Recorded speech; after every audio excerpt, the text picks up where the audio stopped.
Hey there. I am impressed that you've made it this far and you're back today. Today we're going to be talking about bag of holes.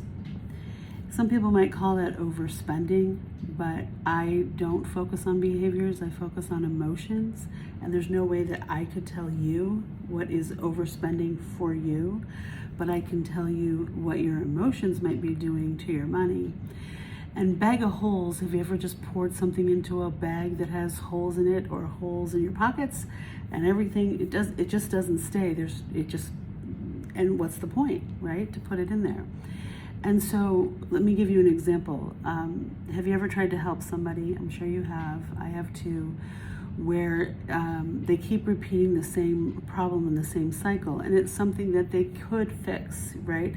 I'm not talking about an ongoing chronic illness or, the poverty of being a single mom or being a single woman in this world, but I am talking about their wasteful habits, and you keep throwing money at it, but it doesn't solve the problem.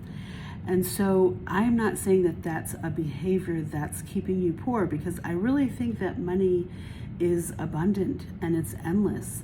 But I think there's something in the dynamic of you as a person and in your emotions that keeps you from manifesting good things in your life, unless that's the thing you choose to pay for. If you want to keep pouring money, bad money after good, if you just want that, if that's your desire, you want to keep manifesting money for that, fine. But then I'll hear you say, well, I would really love to have this or this or this. And what's happening, all that's happening, is that your focus is not turning toward the thing that you actually want. We've talked about this day 1 and day 2 and day 3, and I'll keep reminding you that what you intend or what you purpose, what you want in your heart, where your focus goes, every synonym I can think of to say that, is where you will find it. And it's not just mystical and it's not just magical, because what really happens is that your brain is really powerful. You have a very powerful brain, and when you start looking for patterns, you find patterns. When you start looking for money for new pots and pans, you will find them. What will happen is you'll go on Pinterest, you'll start searching, you'll find the ones you really like. Pretty soon your algorithm is showing you those pots and pans all the time, and then the next thing that happens is you see a coupon or a good deal or a sale, and then you tell a friend about it, and your friend says, I found a good deal and I found a good coupon. And it's not just magical, but I don't like to lose the magic feeling, because I love that magic feeling. I love serendipity and I love synchronicity. I love all of those things. They just make life worth living. They just feel really fun. And it also feels like a miracle when God provides for you out of the blue and you didn't have to work hard for it. So I love all that, all of the squishy feelings that go with it. But in reality, what's happening is your brain and your synapses are just firing in a certain direction, and you're brilliant. You're smart. Your brain was created to be able to accomplish things. And you start looking that direction, and suddenly things start to come into focus. You start to get better ideas. But one of the things that will block those great ideas and shift your focus is when you have an emotional breaking point and the money gets sucked into that. And your attention and your focus gets sucked into that. So I'm going to help you. And I can't identify every one of these for you. But I'll tell you, in my single moms group, I never raise money. I never give money to a single mom who has a man living in the house. And even though that has happened a couple of times where they needed money, but they had a man living in the house, I won't give that money, because I'm not here to support men. And I have found that if you do support a man and he's just sleeping on your couch and he doesn't have to worry about going out and getting the money himself, that he will really, that'd be fine with him. He's okay with you just keeping on giving him money, and he'll never get up off the couch and go find a job. So obviously there's nuance to that. If somebody is, I never give money to a person who has a woman who has a man in the house, simply because I promise that to the people who donate to me. But if you give to someone and it's hurtful or harmful to them because it doesn't put their back up against the wall where it needs to be in order for them. Now this, There's a lot of different lines and nuances here. I tend to go very far toward compassion, but I also know that if you give somebody something that makes them unmotivated to be able to get up and move and go, that's not good for them. And you have to be wiser with your gifts. You have to be wiser with your contributions. Money needs that vibration from you for you to just have an understanding about where it serves its purpose and where it's good to go. And so I always think it's good to go to someone who's poor and struggling and someone whose heart is working toward emotional healing. I will even give it to a homeless person on the street or an alcoholic because my heart is good, and if I feel led to do that, I will. But there's a difference and a shift in emotion when you're doing it out of guilt or fear, and you know this is going to hurt the cause instead of helping the cause. And other ways that I'll call overgiving. Overgiving goes into a bag of holes. Okay. Another way that we can have our money go into a bag of holes is spending out of emotional darkness and pain. Right? So we could waste it. It could just go away and not buy us the thing that we really desire and want.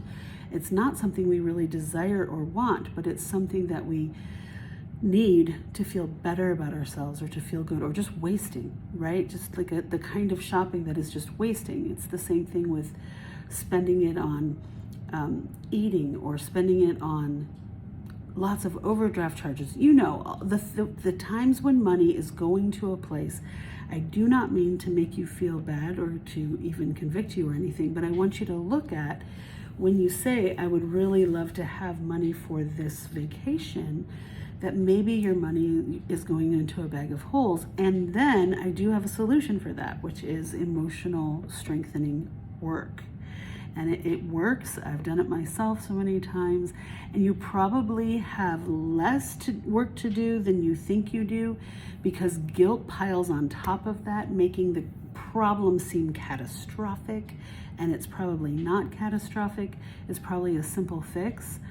And so if you have something you can put in the comments where you think that your money is going into a bag of holes, you don't have to share with us. But like I've told you before, when you bring it into community, there's something that gets healing on it. There's oxygen and it heals it. The other thing that you could do is have an emotional strengthening session with me. If you say, why do I keep doing this? Why do I keep giving money to my son or giving money to my children who really, it doesn't serve them the best? Or why do I know I over-tithed. For years I double-tithed, and that was a mistaken thing for me to do. And I remember my dad was a pastor, and when he found out about it, he said, no. And I said, well, I made a vow to God. And he said, stop it. And then he found a verse that said a dad could break the vow. So I'd be okay. In those days, I felt, I don't know, the preaching, somebody said something, I thought maybe I'd get more blessed, and I gave 20% of everything that came in, and I was really struggling and poor. And that was a bag of holes too. So sometimes religious context can cause you to be overgiving. And so when you do the emotional healing and your beliefs change, when you suddenly realize, that doesn't help to give that money to that gambler, it's only going to make them worse, or to the drugs, or to the person who's not getting up off the couch and going to work, you start to keep that money to yourself, and then you'll be able to help people in a better and a wiser way, because you're a wise woman, right? You're wise. Okay, so then one other piece of this.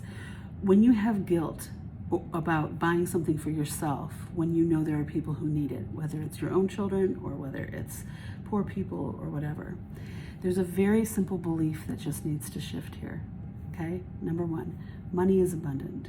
There is not a limit of money in this world. There isn't.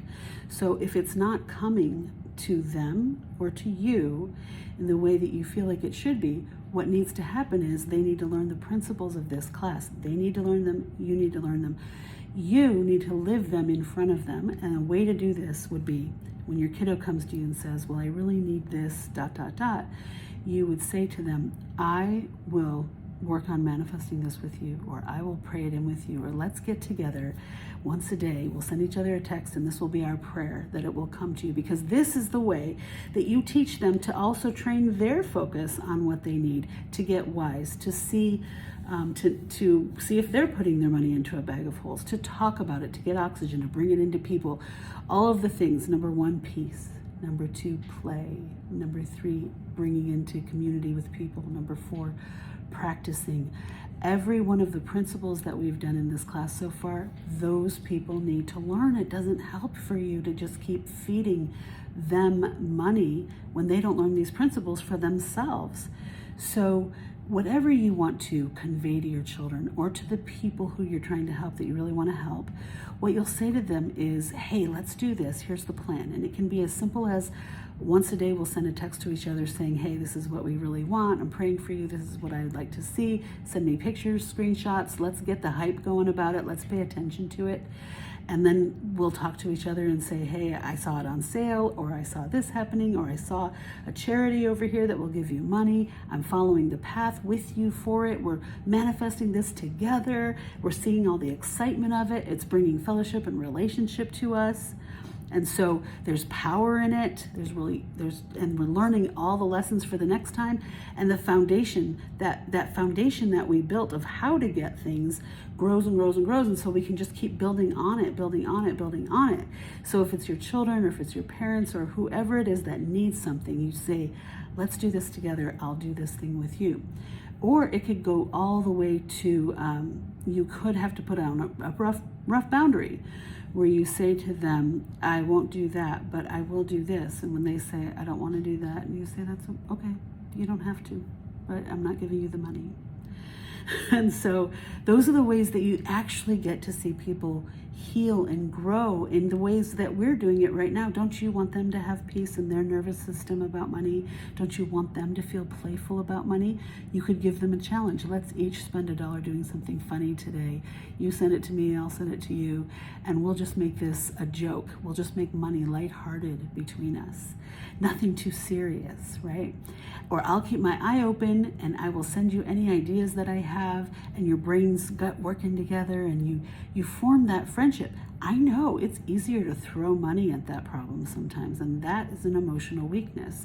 If you don't want to be involved in relationship with this person enough to really enhance their life in a different way, then walk away and do something different, but don't give your money toward it, because that's no good. All right, I've gone long enough here. If you are willing to share with us, please do in the comments. And if you want some more emotional strengthening help, if this is really hard, whether it's the guilt or whatever it is that you need help with, what I'll do in an emotional strengthening session for 1 hour or a little bit more is find where your heart first came to believe that this was what you should do, and then to feel guilty if you didn't do it. And we'll bring in light and truth and love to that, and we'll actually heal it on an emotional level, not just a mental level, and we will see results, and you will actually get the strength to do the wise thing going forward.